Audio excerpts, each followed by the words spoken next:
Welcome to Health Systems CIO's interview with Jackson Tate, Research Director at KLAS. I'm Anthony Guerra, founder and editor-in-chief. Jackson, thanks for joining me. Absolutely, Anthony. Thanks for having me on. Excited to connect with you. All right, great. Cool report you put out, cool topic. Interesting topic. So title is Clinical Digital Flow 2024, Streamlining EHR Workflows with AI and Other Advanced Technologies.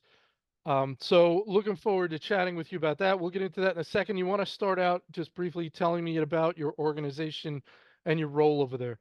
Absolutely. So us here at KLAS, the easiest comparison is to say that we're kind of like the consumer reports of the healthcare IT world. Essentially, what we do is we try to help improve the delivery of healthcare by providing transparency on vendor performance. So essentially, what that means is we interview customers about their experience working with different technologies across many different vectors, many different segments, all within healthcare.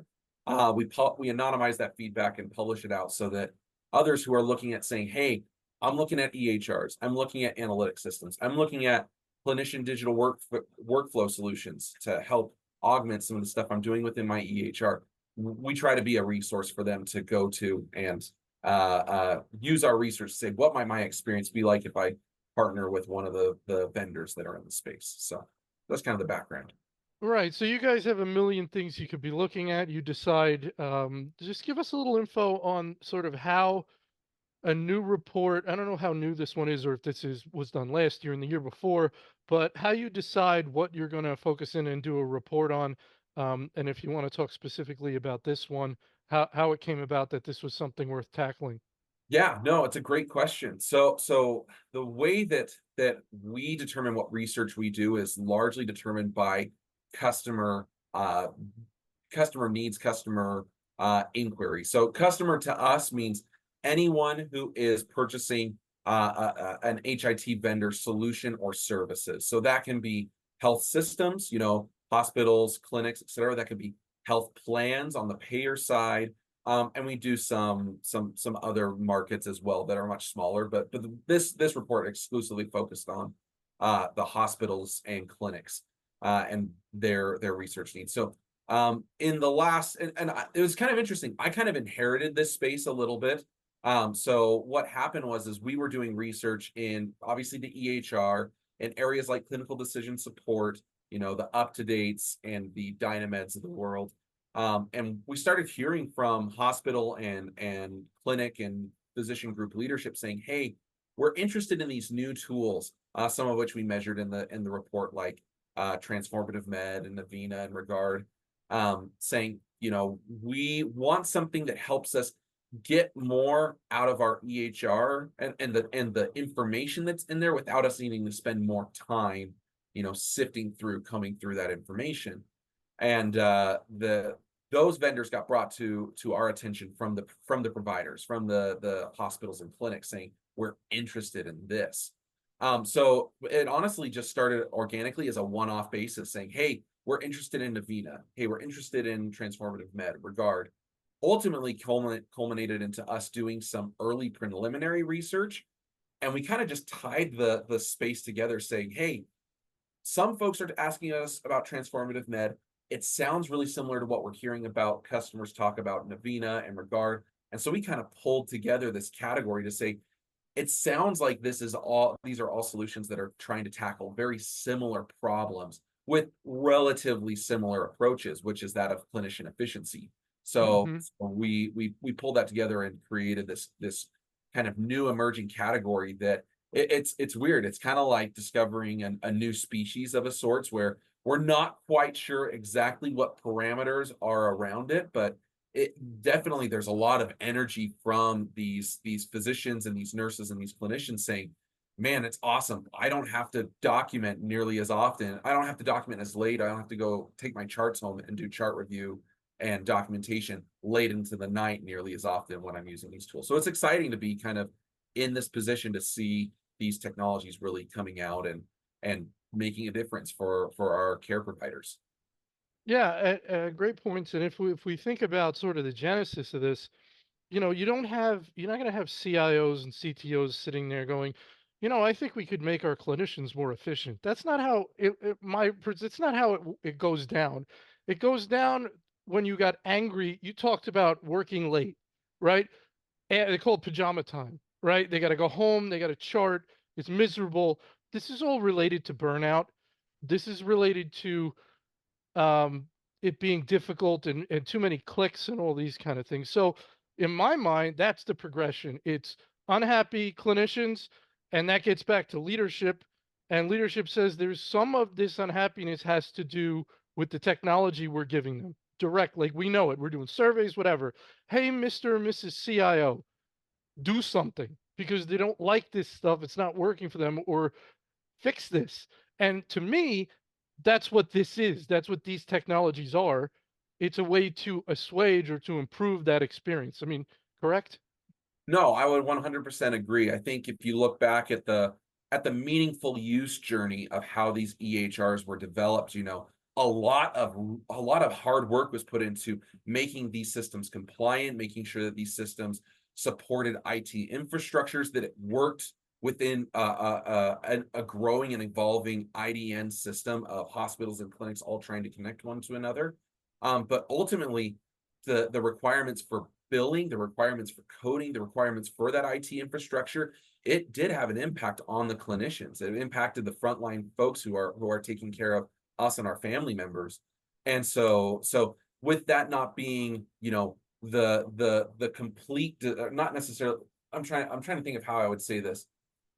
It was a consideration, but it wasn't the only consideration. There were so many other factors. It's like we need this to get paid, and so there were certain things that had to be compromised. And so Hmm. I feel like these systems that we're seeing now in this new category of clinician digital workflow is saying, hey, the EHRs are great at what they do. Let's just help them. Let's help them be better at making your life in them easier on a day-to-day basis. Yeah, but I gotta believe there's some frustration in there with the EHR vendors because it's like, I spent a zillion dollars on this thing and I understand the evolution you talked about, but there's probably a point because this stuff is not inexpensive. The Oh yeah. EHRs are not inexpensive. So it's like, oh my God. So I bought this thing. There's some frustration with it now. I need to buy something else so my clinicians are happy and it makes it more usable. I get the necessity of it, but number one, there's not a lot of money to throw around in health systems. We don't talking about except the biggest of the big, but we're not talking about big margins. So I would imagine there's a little frustration, and there's probably also some that just can't do this. They can't spend it, and they're just going to have to do the best they can on usability without an extra tool. Yeah, I would say that. And I'm speaking from it's interesting. So I mentioned I kind of got pulled into this project. I've led up our pharmacy and decision support segment for the last couple of years, and that's kind of how I got pulled into it. So it's interesting. I didn't even come from the background of I'm talking with folks primarily about the EHR. So the perception that I primarily have from my role is from the folks who have adopted the solution and what they're, but I would say from what I hear from folks here at KLAS is that yeah, there's definitely frustration and the margins are slim. I think that's still a big challenge, and probably a challenge that this category has overall is, it's not like it's a revenue cycle tool where you can say we're going to show how we improve your collection, your billables, how much revenue you're bringing in, and we're just going to take a portion off of that. It's truly just you have to see that you have a challenge with your clinicians and their satisfaction and their longevity at your organization, and it's worth the investment. And not to say that there aren't outcomes that can be interpreted to be on the revenue side, but it's not as one-to-one as saying, hey, I'm going to implement a revenue tool and I'm going to increase my collections. Like that's just not going to, it's not going to have that same effect. I think you're 100% right. So, it's not going to be probably the IT executive that's going to they're not going to bring this to the table absent some real problems on the usability side, right? Because if they are responding to usability complaints, now there's less concern about that ROI because we've got pissed off clinicians. We can't have that. So yes, go spend the money on this tool if this is what you say we need to do. For sure. For Yeah. sure. Yeah. No, exactly. Yeah, soft ROI is hard. You know, Mhm. any project, soft ROI Yeah. is hard. So that this has more of a soft ROI. So, you know, we talked about that, but that's something to let's talk a little bit about so the stuff is hard to find in the EHR. You got to do a lot of clicking around. That's kind of the issue.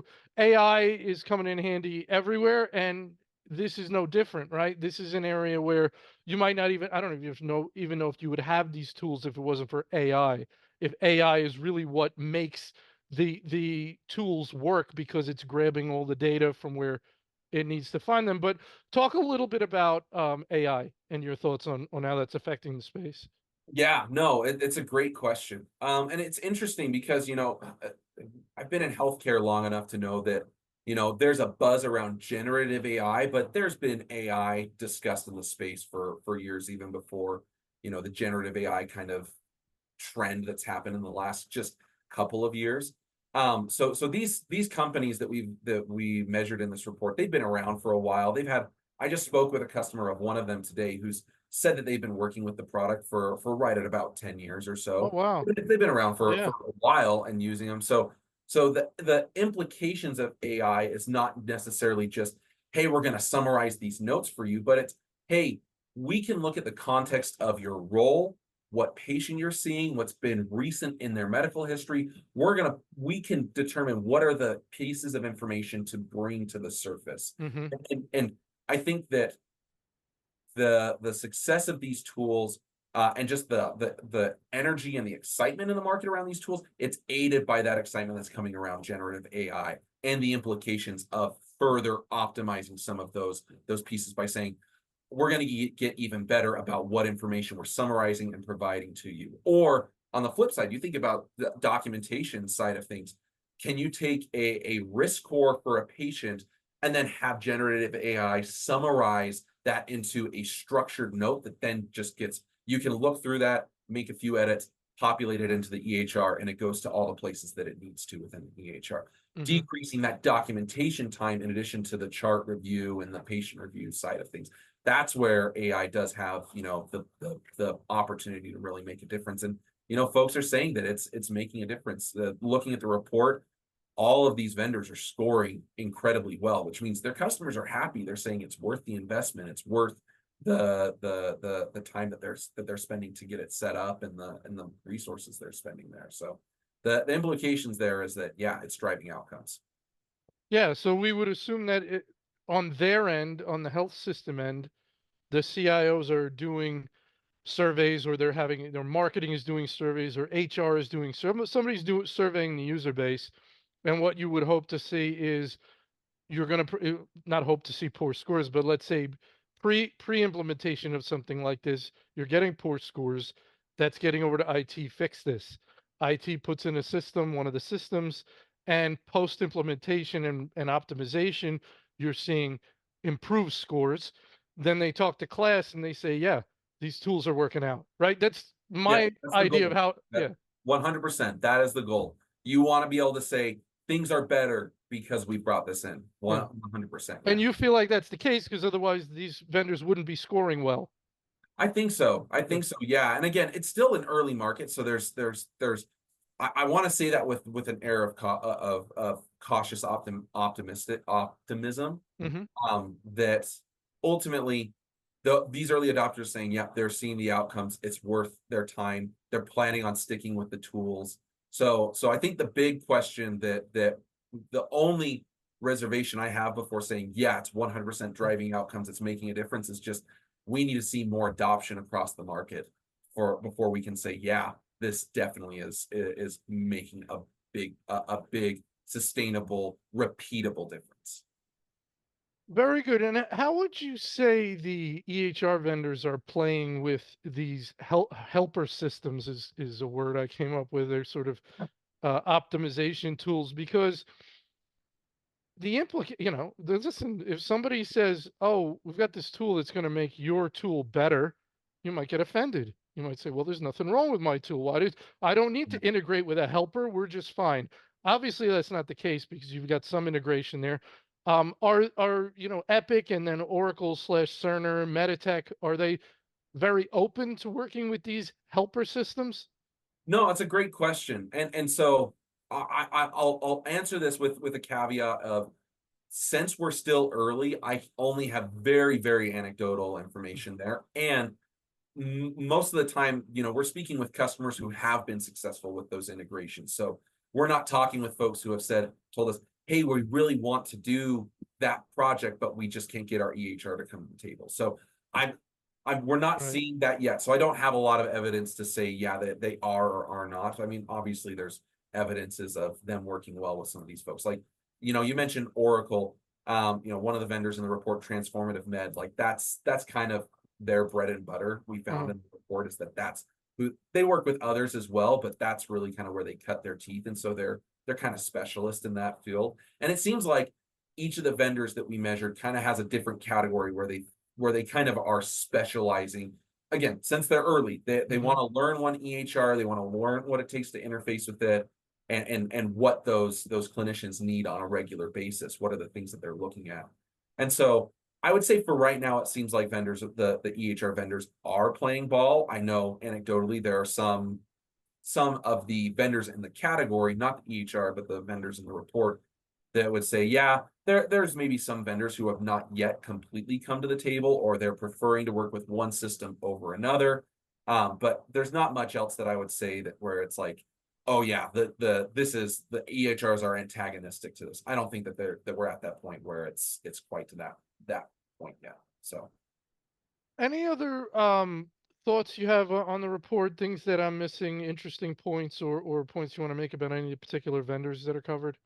no, great question. I would say nothing that comes to mind. It was doing a report in an early category like this. It's an interesting endeavor because it's a little bit like going out on a fishing expedition, because there's just so many unknowns about the category that you don't quite know what to expect. So I was very happy to see that all vendors in the report are driving outcomes. That seems to be clear. It's been interesting to see that all of the vendors in the report seem to also have been seeing continual growth in their customer base. We're planning on working towards this being a best in class category in the coming years, which means there needs to be more adoption, more growth. And it seems like most of the vendors in the category are in a good trajectory to do that. I think to your point, one thing that we really want to do, so this is not in my wheelhouse, but in another arm of KLAS where we do the Arch Collaborative, Hmm. which is where we partner with a health system to say, hey, we want to help you measure your efforts to improve your clinician, your physician satisfaction specific to the EHR. We would love to do some research to validate, to your point on that, of, hey, we had a health system who measured with us before Hmm. they implemented one of these tools. They implement one of these tools and we measure with them again 3-6 months later and say, what's the delta there? Is it having something that we can point to with data, with a benchmark to say this is actually improving? And here's the magnitude of the delta there. We're still waiting to do that. We need more folks to adopt and uh, to adopt the tools, but I think it's just the opportunity around this area is exciting. We all will be better off if our doctors are better at seeing us, more efficient in their workflows, and ultimately they also need a work-life balance so that they're not burnt out of working of their work, so they can take better care of us. 100% makes perfect sense. So, I'm thinking the progression is if you're having trouble with your satisfaction, your clinician satisfaction, you tried working with the vendor. They're going to have their roadmap of things they're going to do. You've done all the optimization you can do. This is an option you should know about. I think that would be the fruit.